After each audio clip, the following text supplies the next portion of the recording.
Hi everybody, so I am going to be doing a quick video about the curriculum that we have chosen to use. I have a first grader and a kindergartner, and we are using a combination of master books curriculum and gather round unit study curriculum.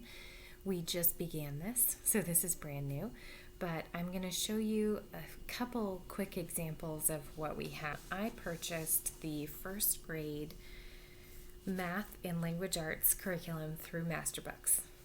I have a first grader and a kindergartner, so we are using the same book for both of them, but I'm printing out from different, it's digital, so I'm printing out from different sections of the book for each of my kids.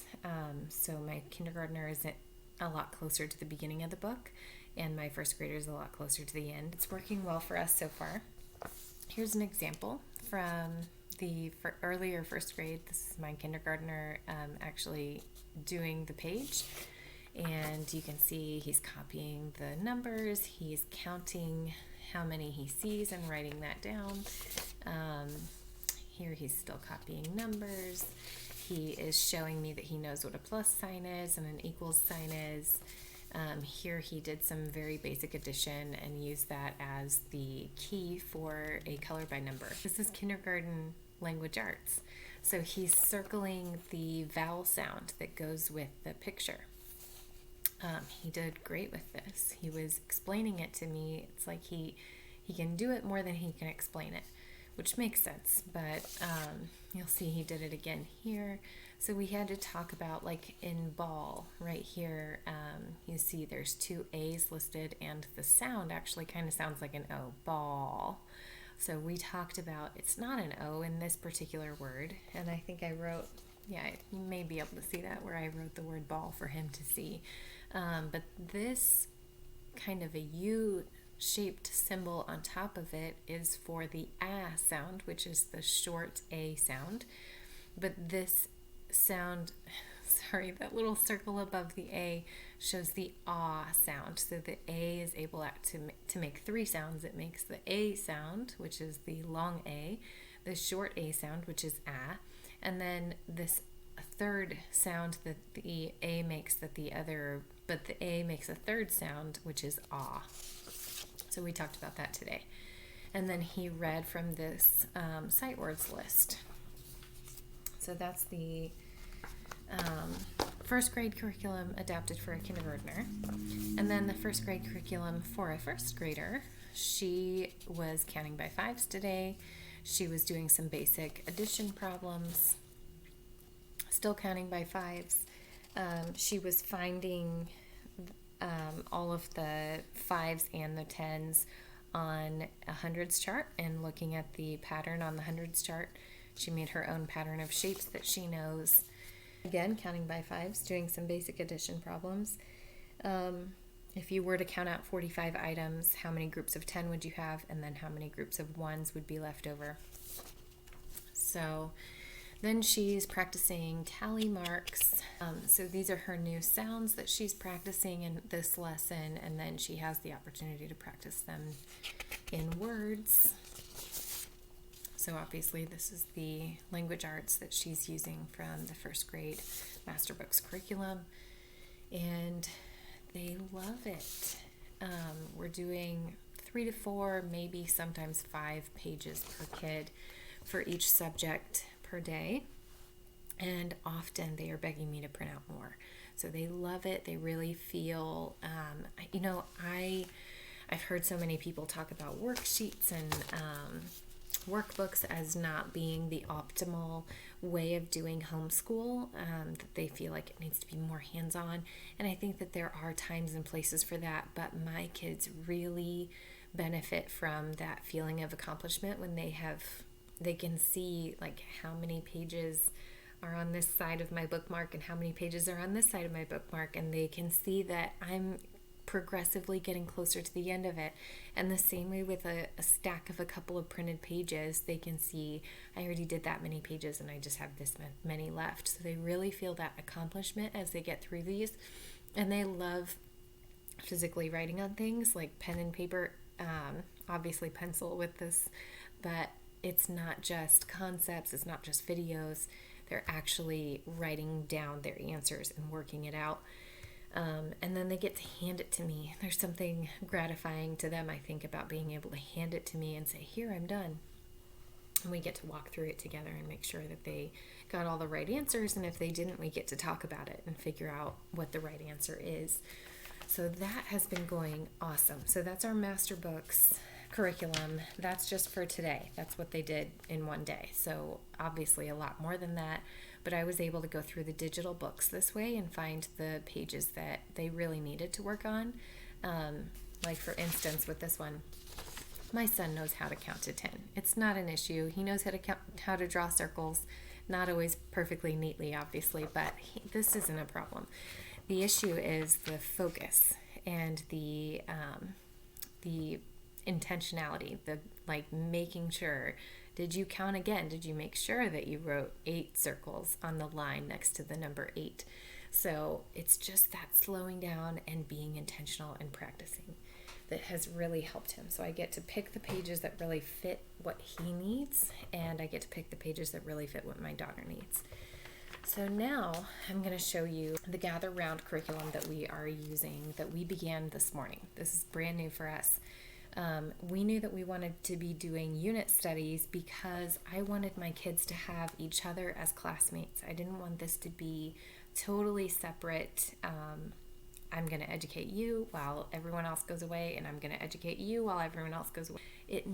We wanted this to be collaborative. We wanted them to have conversations about what they're learning about, be able to read books about it together, watch videos about it together, do the art projects together.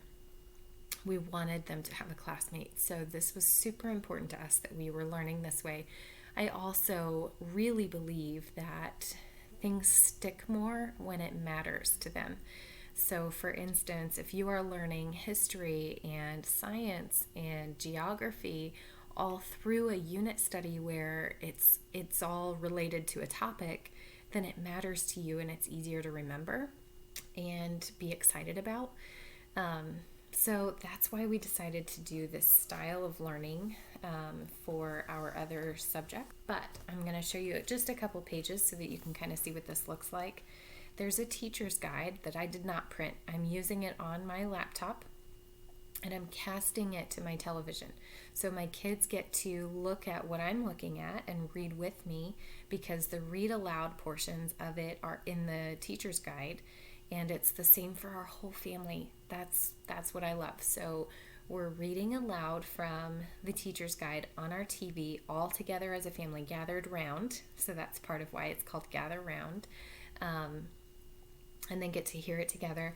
They are doing a coloring page while I'm reading it for the little kids. The early elementary that you see here didn't include the coloring pages, but when you buy a unit from Gather Round digitally, you get all of the levels included. So you can use this unit time after time, print it out again. You can also fuse different levels together. So we have the early elementary printed for my kids, but the pre-reader and the early reader have coloring pages in them. So I was able to just go into those versions of the curriculum and print out the pieces that I wanted from those without taking away from what I really wanted in this early elementary. And I included them in the back of their book. So there it is, my first graders version of it. This is my toddler's version of it, who is not in school. That's probably hard to see, but you can see some orange scribbles on there. He used one crayon for the entire page, but he was very proud of it, and he rolled it up, handed it to me, and said, "Surprise!" He was so proud. And he also was proud that he got to match his older siblings by coloring the same picture.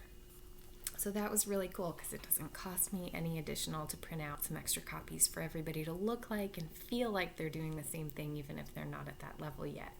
So we do the teacher's guide on the TV while they're coloring. I'm reading to them. The first lesson for the Christmas curriculum was about Mary, and it talked about how she wasn't perfect, which if you're Catholic, I'm sorry that might be offensive to you.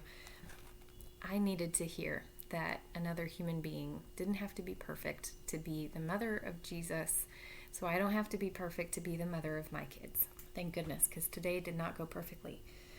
Then after you read aloud, you get to dive into the kids' pages for the lesson 1. So you see lesson 1 right up here.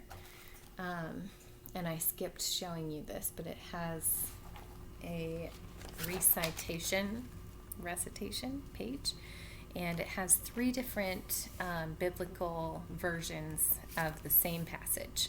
So this is NIV, that's what we used, but it has New King James and English Standard Version as options as well. And you read from that every day before you begin your lesson, so that the kids starts to click and memorize. They may not be able to repeat it all back to you at the end, but they have a pretty good idea of what the Bible says about the story that we're learning about. So this is lesson 1. It talks about, have you ever heard the song The Little Drummer Boy? It's a song about a boy who has no gift to bring, so he played his drum.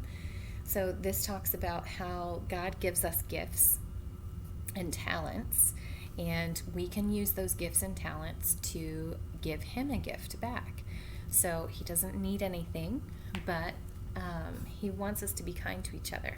We talked very briefly about how if someone else were to give my kids a gift, would that make me feel happy? And yes, of course it would, because I care about my kids and it makes me feel loved to have my kids be loved. And it's the same way with God. If we show love and kindness to his kids, which is everybody on the planet, that shows love to God. So we got to talk about that today. And they, for the very first day, get to brainstorm a little bit about what their ideas are for a gift that they want to give to Jesus for Christmas, for his birthday. She says that she's going to give away something and make a card. Music for you to sing along away in a manger. If you can play an instrument, you can use it for that. It's sheet music with all the lyrics written like a hymnal. So we pulled it up on YouTube so that we would have the background music to sing along with it, and they read the words as they sang. And I say read, but one of mine is a kindergartner, and some of these words are not easy. So most of it was, they were familiar with the song and they were able to sing it. And then you can see here, cut out, they made a stable today that I didn't bring over here, but that was their first step in creating their own nativity. And as they go, they're going to be doing other pieces of that nativity. So you may have seen the manger on the next page. And then back here in the appendix, they're going to be making the different people who go in their nativity. And then folding it like a tent and putting it in their manger or their stable that they created. This is for a family tree thing for Jesus that they'll be cutting out and doing a different day. So that's a very quick overview of the curriculum that we chose and why we chose it. I'm sure I'm going to be doing more videos about that as we go, but we're really excited and happy about the decisions that we've made so far, and I'll let you know how it goes. Like I said, this is our first day with Gather Round, and we're on like day 10 or so with the Master Books curriculum, but so far I am really excited. You should also know that the Gather Round, all of the unit studies come with a book list, which is so awesome. So it has books for early elementary, it's got picture books, but it also has chapter books listed, and I think that Christmas is focused a little bit more on picture books because there are more picture books about Christmas, but the other unit studies are going to have more balanced book lists available for you, so you don't have to be completely on your own coming up with all the other resources. These are ones that have been looked at by people who are Christian and are looking for things that go along with the perspective that we're trying to teach. So that was exciting too, and I was actually able to find several of the books on the book list being read aloud on YouTube. So I don't know if that's allowed, but we're going to use it because it's there and I don't have to purchase all the books of someone more exciting and entertaining than me reading them. So that's my first little video about our curriculum, and I'll keep you updated on how it goes for us.